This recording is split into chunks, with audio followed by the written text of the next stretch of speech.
নমস্কাৰ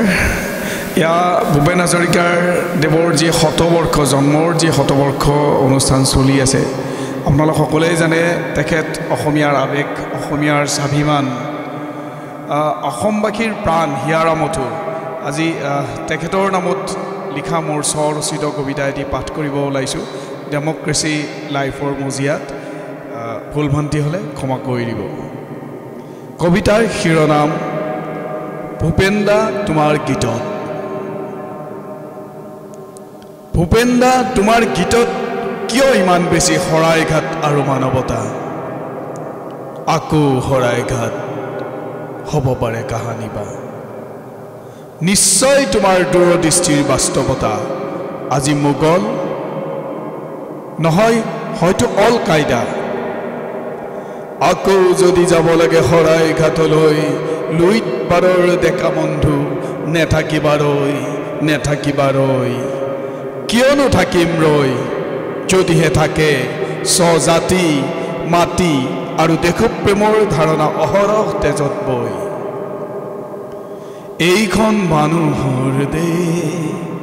মানৱী ৰূপেৰে দানৱী বেখেৰে মিছা মানৱতাৰ দেশ নহবই বা কিয় পিন্ধি আছো যে অদূৰদৰ্শিতা ঐক্যতা আৰু মলিনতাৰ বেশ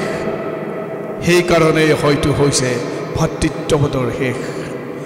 পোহৰ বিলাসী পাহৰি নাযাবা এন্ধাৰতো আছে বহুজন মল নিবাসী কেতিয়া শুনিবা ভগাজুপুৰীৰ ক্ৰন্দন কেনেকৈ শুনিব তেওঁলোকে কাণত মলিনতা মগজুত আভিজাত্যৰ ক্লেশ ওঠত কৃত্ৰিম হাঁহি জগত জিনাৰ মিছা খেলত প্ৰৱেশ সমাজখন ভুৱাৰে ভৰি গ'ল মানুহে মানুহক নিচিনা হ'ল বৰ মানুহৰ ভেটিসমূহ খহালে মিছা মানৱতা কেনিবা লুকালে সময় ল'লে আৰ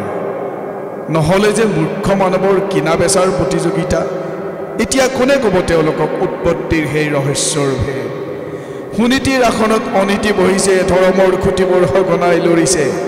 সুনীতিৰ আসনত অনীতি বহিছে ধৰ্মৰ খুঁটিবোৰ সঘনাই লৰিছে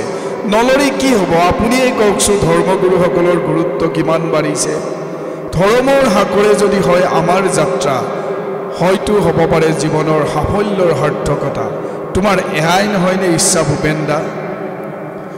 সুখ নাই দুখ নাই একোৱেই নাই হাঁহি নাই চকুলো অশ্ৰু শুকাই সুখ নাই দুখ নাই একোৱেই নাই হাঁহি নাই চকুলো অশ্ৰু শুকাই নৈ আছে পানী নাই সৰুবৰ ঢৌ নাই জীয়াই থকাৰ নাই অকণ জোৱাৰ ঘড়ীৰ কটা নাই সময়ৰ গতি নাই সময়েও বগৰাব নোৱাৰে হেঙাৰ নিৰাশাই আশাৰ সৃষ্টি কৰি স্থিতবজ্ঞ তোমাক বুজাই তুমি নোহোৱা অসমীয়াই